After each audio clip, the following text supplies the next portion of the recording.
Prime Minister promises cabinet members with clean track record. Malacca Governor rejects request to dissolve State Assembly.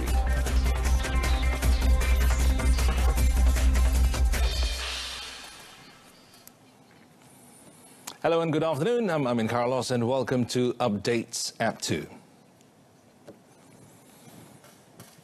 Well, Prime Minister Tan Sri Muhyiddin Yassin promised to appoint cabinet members of caliber who have integrity and a clean track record. Well, in his maiden address to the nation titled An Appeal to Malaysians and aired over all local television networks last night, Tan Sri Muhyiddin said he is aware that the people want a clean and corrupt-free government, one that works with integrity. Saya berjanji akan melantik anggota jemaah menteri daripada kalangan individu yang bersih, berintegriti dan berkaliber, insya-Allah. Kerajaan pimpinan saya juga akan memberikan keutamaan kepada usaha-usaha untuk meningkatkan integriti dan tadbir urus kerajaan yang baik. Dan ini termasuk usaha-usaha untuk membenteras amalan rasuah dan salah guna kuasa dengan meningkatkan penguatkuasaan dan memperkemaskan undang-undang, peraturan dan juga amalan yang berkaitan. The Prime Minister said he understands that what the people desired is for a caring and an efficient government capable of solving their problems. For this purpose, Tan Sri Muhyiddin said the government he leads will give emphasis to the Shared Prosperity Vision 2030 to propel the country's economic growth and narrow the economic gap in society. Well, Tan Sri Muhyiddin also stressed that he is not a traitor and only accepted the premiership because he wanted to save Malaysia from the political turmoil engulfing the country. Now, the country's 8th Prime Minister said he had no ambition to become Prime Minister, but stepped up in order to resolve the situation. Tan Sri Muhyiddin added that he accepted the responsibility in order to avoid the dissolution of Parliament and to prevent the political turmoil from being drawn out any further. Saya tahu ada yang marah pada saya. Seperti yang dijangka ada pihak yang menggelar saya pengkhianat. Dengarlah baik-baik.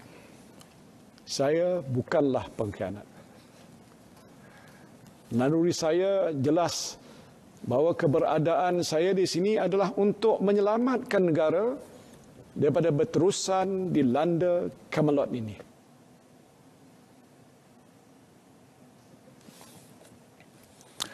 Well, Tan Sri Muhyiddin also reiterated that he was appointed as the Prime Minister after having received the majority support of the members of Parliament. Although he realized that his appointment was not by way of an election, well, Tan Sri Muhyiddin said his appointment is a practice that is provided for by the Federal Constitution in compliance with the principle of parliamentary democracy in Malaysia. Saya tampil untuk menyelamatkan keadaan apabila kedua-dua calon Perdana Menteri tidak mendapat sokongan majoriti ahli-ahli Dewan Rakyat. Di peringkat awal, saya dan semua ahli-ahli Dewan Rakyat daripada Parti Bersatu telah memberikan sokongan yang padu kepada Tun Dr. Mahathir sebagai Perdana Menteri. Tetapi malangnya beliau gagal untuk mendapatkan sokongan majoriti daripada ahli-ahli Dewan Rakyat yang lain. The Premier said that in accordance with Article 43 of the Federal Constitution, the Yang di-Pertuan Agong can appoint a Prime Minister who commands the confidence of the majority of the members of the Dewan Rakyat. Well, meanwhile, DAP said it respects the Yang di-Pertuan Agong's decision, but wants Parliament session to be held to endorse the newly minted Prime Minister Tan Sri Muhyiddin Yassin, confirming he has the majority support of the Dewan Rakyat. Its National Organising Secretary, Anthony Loke, said the party viewed the appointment of Tan Sri Muhyiddin as the 8th Prime Minister on the basis of respecting the decision of the King. Okay? Yang pertamanya mesti setia kepada Raja. Raja cakap dah titah, Raja dah lantik, Agung dah lantik, mesti hormat. Itu pertama. Yang kedua, keluhuran perlembagaan. Apa yang tertera dalam perlembagaan mesti kita hormat. Yang ketiga, kedaulatan undang-undang. Mesti based on law. Lok also stressed on the importance of maintaining peace, ensuring the people could continue living in harmony. Malaysia could proceed with its business and the public could continue assessing the government services. Lok also recorded his appreciation on the good cooperation he had received from the Transport Ministry staff in the 21 months he served as its minister.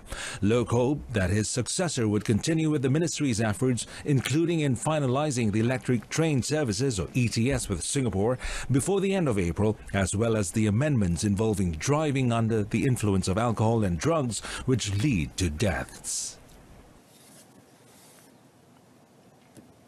Well, Gabungan Party Sarawak, or GPS, in the meantime said it will leave it to its chairman and Sarawak Chief Minister, Dato' Patinggi Abang Johari Tunopeng, on whether to take up positions in the federal cabinet under the new Prime Minister, Tan Sri Muhyiddin Yassin. A GPS Chief Whip, Dato' Sri Fadila Yusof, said the matter was decided in a meeting between the coalition top leadership and all its members of parliament in Kuala Lumpur on Sunday.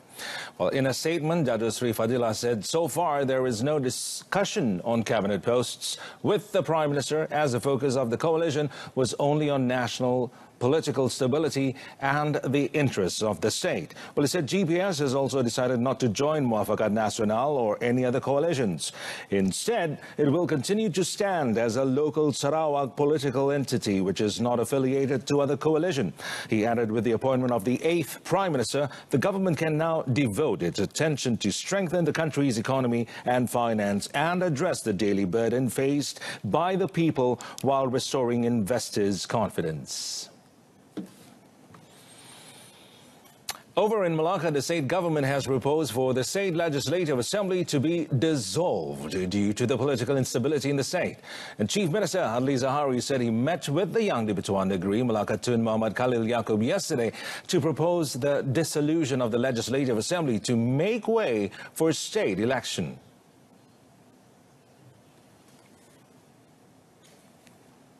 Di mana saya telah menyampaikan hasrat saya mengikut Perlembagaan Negeri Perkara 74, di mana seorang Ketua Menteri itu boleh mencadangkan kepada Tuan Yang Terutama Tun bagi membubarkan Dewan Undangan Negeri. Saya sudah menyampaikan hasrat kita kerana bagi saya, pengujahan saya adalah negeri ini tidak boleh ditentukan oleh 3 atau 4 orang wakil rakyat, tetapi negeri ini mesti dipulangkan balik mandatnya kepada rakyat.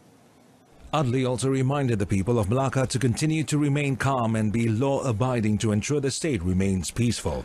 Following the federal political shake-up, Pakatan Harapan now holds the support of only 11 seats in the 28-seat Malacca State Assembly, with DAP holding 6 seats, PKR 3 and Amanah 2.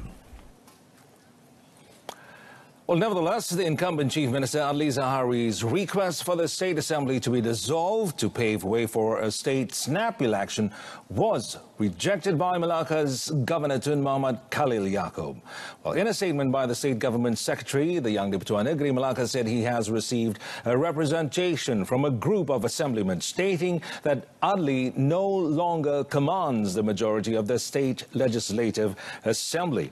Now, as such, based on Article 7, subsection 4 of the Malacca State Constitution, the Chief Minister would have to resign his post in the State Executive Committee. The statement also said that the Governor will appoint a new Chief Minister from among the assemblymen who commands the majority of the State Assembly in the near future, in line with Article 7, subsection 2, subsection A of the Constitution. The Royal Malaysia Police will continue to monitor current developments in the country's politics and be prepared to deal with all possibilities, including human resources assistance if needed. Now, Bukit Aman Internal Security and Public Order Department Director Dr. Sri Akhril Sani Abdullah Sani, however, stressed that the situation is still under control following the recent political transition. Keadaan keselamatan dan keteraman dalam negara kita ini setakat ini masih lagi dalam keadaan yang tenang dan terkawal. Terkawal maksudnya saya perhatikan bahawa dan maklumat yang kita terima pun setakat ini tidak ada apa-apa isu ataupun insiden yang memungkinkan akan adanya kekacauan atau pecah keamanan secara besar-besaran. He was met at Ulu Quinta General Operations Force Camp in Ipoh, Perak.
Well, RTM continues its quest to remain as the most trusted media brand in the country solely through authentic news reports instead of sensational news. The Broadcasting Director General Nur Hayati Awang said that, in line with this effort, RTM is implementing various reforms through its organizational transformation plan. Speaking to reporters after attending a program organized by National FM, Nur Hayati said various efforts are ongoing to improve the station, which include the introduction of its new transformation plan. Kita telah pun mengeluarkan suatu pelan transformasi yang saya percaya akan RTM boleh umumkan kepada semua warga RTM dalam sedikit masa lagi, kerana bahagian dasar kita tengah memantapkan dan boleh dijadikan sebagai suatu orang kata panduan, garis panduan bagi memantapkan operasi dan juga hala tuju transformasi RTM secara keseluruhan.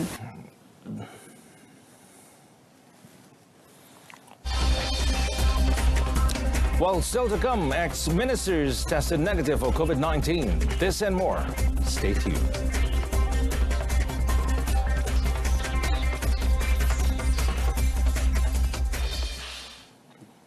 Well, COVID-19 screening tests, the result of a former minister and deputy minister having been in close contact with the COVID-19 positive case number 26, were confirmed negative. The Health Director General, Dr.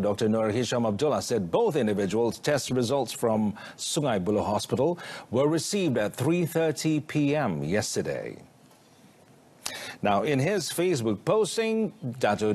Nur Hisham said the final result for both high-profile individuals were confirmed negative for COVID-19. Well, news has been circulating on social media since Sunday of a former minister and a former deputy minister having been in close contact with a COVID-19 positive case number 26, and also having been in direct contact with other people, including media practitioners, raising concern that they may have to undergo health screening.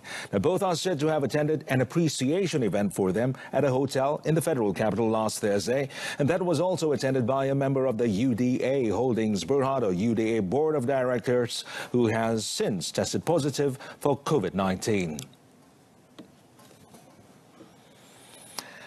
SME Corporation Malaysia, or SME Corp, aims to harness 10 local drone companies by year-end to add to the existing 15 in the local drone industry. And according to its Chief Executive Officer, Nur Azmi Mat, said SME Corp wants to turn Malaysia into a drone hub for Southeast Asia.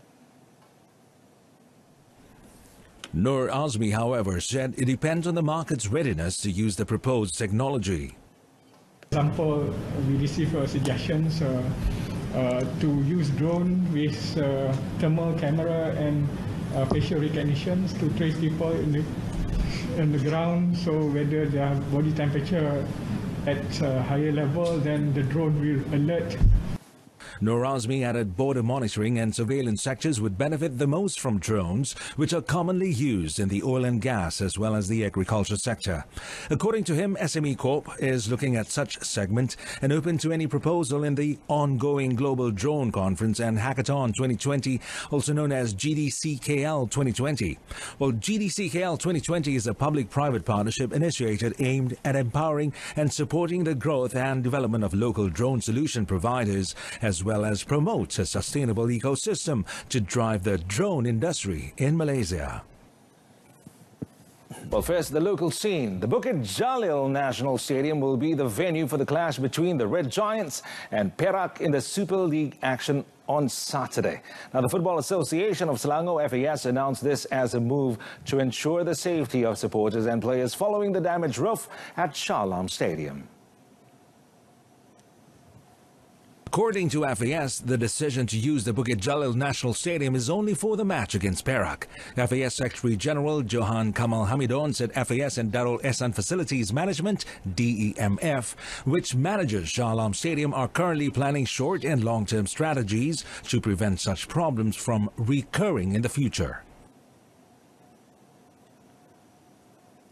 Kita memahami kenapa MFL tidak membenarkan kita menggunakannya untuk perlawanan menentang Perak kerana masanya terlalu singkat. Jadi kita telah mencari stadium Bukit Jalil lah sebagai alternatif. Tapi untuk perlawanan berikutnya kita ada beberapa hari lagi.